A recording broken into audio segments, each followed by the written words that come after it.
孙悟空他真实存在吗？唐僧他到底是一个什么样的人呢？《西游记》可能真的不是在瞎编，而是有一段真实的历史。真实的历史要比我们的小说更加的离奇。我们时间暂且回到1951年的敦煌，当时的考古学家在敦煌发现了一个唐代中晚期的一个玉林窟，在这个玉林窟的上面有一个神秘的壁画，这个壁画上面有一个和尚，还有一匹马，后面还跟着一个猴头猴脑的家伙。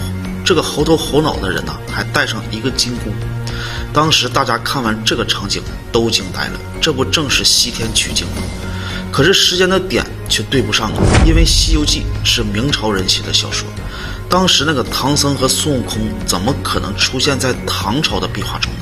专家们当时真的傻眼了，原来唐僧、孙悟空都不是在胡乱编造的，而是真实存在过的。后来专家就开始从最原始的古籍中寻找线索，给我们还原了一个真实的故事，让我们把时间穿越到627年的长安。在这一年中，长安被饥荒笼罩，大唐的皇帝决定打开城门，让百姓们去逃荒。这时就有一个25岁的僧人要借此机会偷渡出境，还要抵达非常遥远的印度。这个僧人法号玄奘，正是《西游记》里的唐僧。但是现实中的玄奘和《西游记》的记载却完全不一样，他没有通关文牒，他也不认识什么大唐皇帝，他只是凭借着自己的一腔热血，让自己当上了偷渡犯。但是古代的路程十分的遥远，又没有交通工具，所以玄奘只好到每一个地方，表面呢开坛讲经，实际上结交过往的商人，方便寻找偷渡下一站的机会。在第一站的凉州一待就待上了1个多月，他没有找到任何偷渡的机会。过往的商人还把高僧玄奘要出关的消息带到了通往印度的必经之路，也就是西域的很多国家。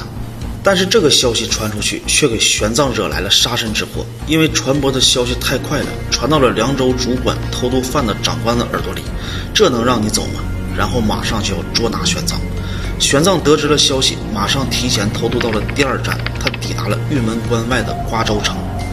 玄奘以为可以安心睡上一觉了，可是谁想到凉州的海捕文书也已经和玄奘一起到达了瓜州城，里面写得很清楚，捉拿玄奘。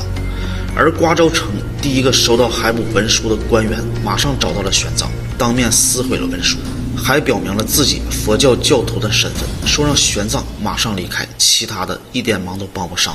就这样，第2站也成功的逃了出来。但是因为体力不支，也走不了太远的玄奘，他藏身到了瓜州城附近一个叫做塔尔寺的地方。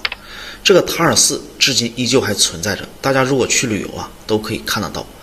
而孙悟空的故事就在这间塔尔寺里出现了。好，我们下期再见。